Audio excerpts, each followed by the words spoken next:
Ni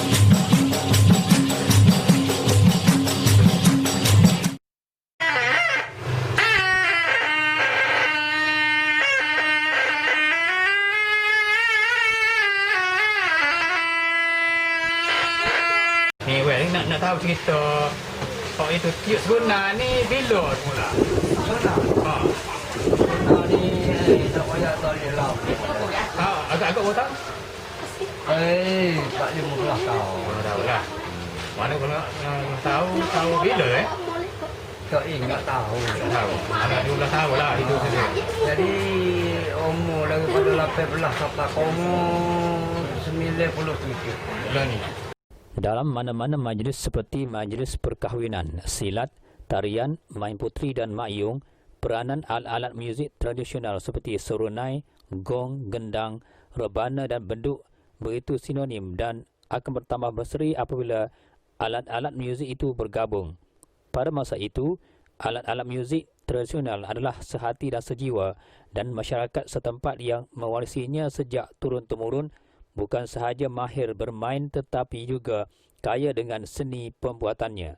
Namun, kenangan alat-alat muzik itu yang pernah menyerikan wadah negeri Kelantan pada masa dulu hanya tinggal suku dan sebahagiannya telah terkubur dan dewasa ini kehebatan alat-alat muzik tradisional itu telah diambil alih oleh alat-alat muzik moden. Hanya yang masih tinggal hanya beberapa generasi, namun disebabkan faktor usia, mereka tidak lagi dapat bergiat ke arah itu. Salah seorang yang dimasukkan, Wan Ismail bin Wan Ibrahim atau lebih dikenali dengan panggilan Tok Wan Ismail dari kampung Mensira, Wakaf Baru, Kelantan. Menurut Tok Wan Ismail, beliau memulakan kerjaya meniup serunai sejak 15 tahun lalu, bermula ketika usia 18 tahun. Ketika itu beliau sudah pun berumah tangga tetapi masih belum dikurniakan anak.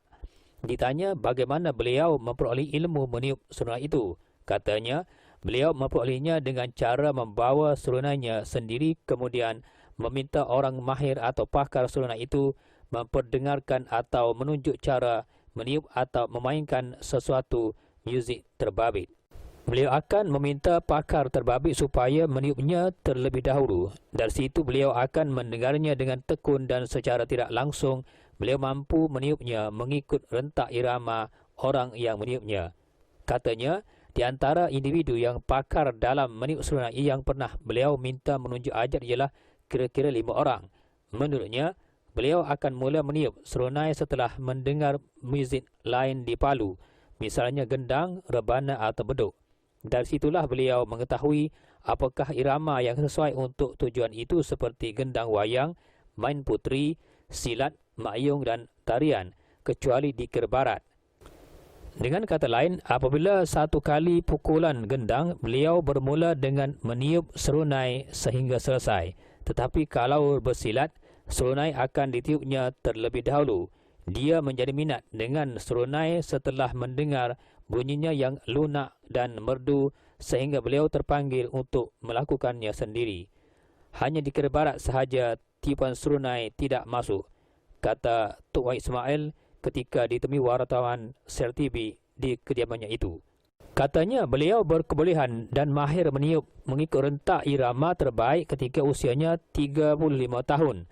Dalam bab meniup serunai sama ada lama dan moden, hanya yang masuk mengikut rentak serunai seperti wayang kulit, silat dan tarian sahaja.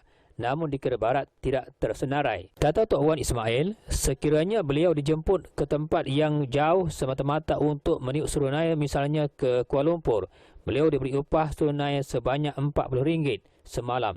Kalau ke Negeri Sembilan dan Johor, pula beliau diberi upah sebanyak RM50. Selain itu, beliau banyak menerima jemputan untuk membuat persembahan di Kuala Terengganu.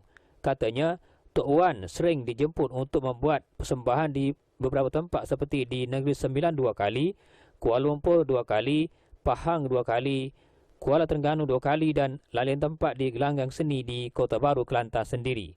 Di samping itu, beliau juga turut diundang dalam majlis perkahwinan pasangan pengantin bersama pesilat yang membuat persembahan di hadapan pengantin. Menurutnya, dalam majlis perkahwinan orang dulu-dulu, banyak pihak dijemput untuk mempersembahkan kesenian di hadapan pengantin seperti tiupan serunai, pesilat dan paluan gendang, tetapi kini tiada lagi. Tambah Tok Wai Ismail, minatnya meniup serunai disebabkan angin dalam jiwanya berasa begitu ingin meniup serunai sehingga membawanya mempelajari seni dan kaedah meniup alat muzik itu. Apabila beliau sudah berkebolehan, mahir dan mampu meniup secara lebih sempurna, ketika itulah beliau sering menerima ajakan sesiapa sahaja untuk menghadiri mana-mana majlis yang melibatkan tiupan serunainya, umpama apabila mengantuk disorongkan bantal. Beliau tidak melepaskan peluang itu.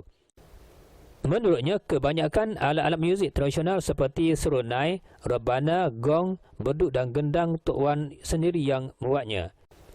Beliau bukan sahaja mahir dalam membuat dan bermain alat-alat muzik itu, tetapi turut menjualnya kepada individu atau pertubuhan yang ingin membelinya. Dari segi harga pula, misalnya sebatang serunai yang suaranya baik tetapi bodinya tidak berapa menarik dijual dengan harga RM200. Gendang pula berharga di antara RM600 dan RM700. Katanya menambah, setelah mengetahui alat-alat muzik itu dapat disiapkan, akan ada pihak yang menempah dan datang ke rumah untuk membelinya.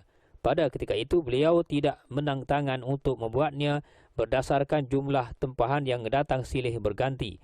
Kebanyakan alat-alat muzik itu menurutnya dibeli oleh beberapa pihak dari luar Kelantan seperti dari Kuala Lumpur, yang kemudiannya pihak berkenaan akan menjualnya pula di sana. Namun, terdapat juga beberapa keluarga dari kampungnya yang sering membeli alat-alat muzik darinya kerana minat yang sama sepertinya. Tok Wan Ismail begitu seronok bukan sahaja sudah memperolehi ilmu alat-alat muzik itu, namun sesuatu yang paling berharga dalam hidupnya ialah dapat melunaskan kehendak naluri dan menyumbangkan bakatnya kepada masyarakat sekitarannya pula. Di Kelantan misalnya, sehingga hari ini hanya yang masih mewarisi kemahiran membuat dan bermain alat muzik tradisional adalah beliau seorang saja yang masih tinggal.